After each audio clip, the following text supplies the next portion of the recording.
బాలల భవిష్యత్తుకు భరోసా ఇద్దామని ప్రకాశం జిల్లా కలెక్టర్ తమీం అన్సారియా అన్నారు. ప్రకాశం జిల్లా కనిగిరి పట్టణంలో బంగారు బాల్యంపై నిర్వహించిన డివిజన్ స్థాయి ఓరియంటేషన్ శిక్షణ కార్యక్రమంలో కలెక్టర్ పాల్గొన్నారు. బాల్య వివాహాలను నివారించి సాధికారత దిశగా బాలికలు ఎదిగేందుకు కృషి చేయాలని కోరారు. అందుకే బంగారు బాల్యం కార్యక్రమం రూపకల్పన చేశామన్నారు. ప్రకాశం జిల్లాలో బాలికల ఆరోగ్యం, విద్య, సమగ్ర ఎదుగుదలపై దృష్టి సారించినట్లుగా కలెక్టర్ తెలిపారు. బాలికల విద్యా అభివృద్ధికి ప్రభుత్వం ప్రత్యేక ప్రాధాన్యతనిస్తున్నట్లుగా కనిగిరి ఎమ్మెల్యే ఉగ్ర నరసింహారెడ్డి తెలిపారు.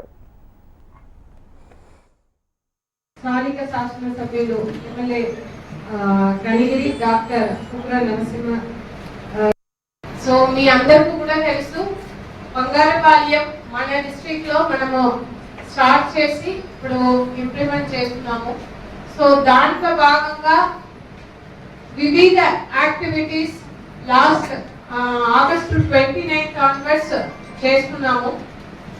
సో దాంట్లో అందరూ స్టేక్ హోల్డర్స్ కు already 1 round of meeting in the month of November పెట్టడం జరిగింది.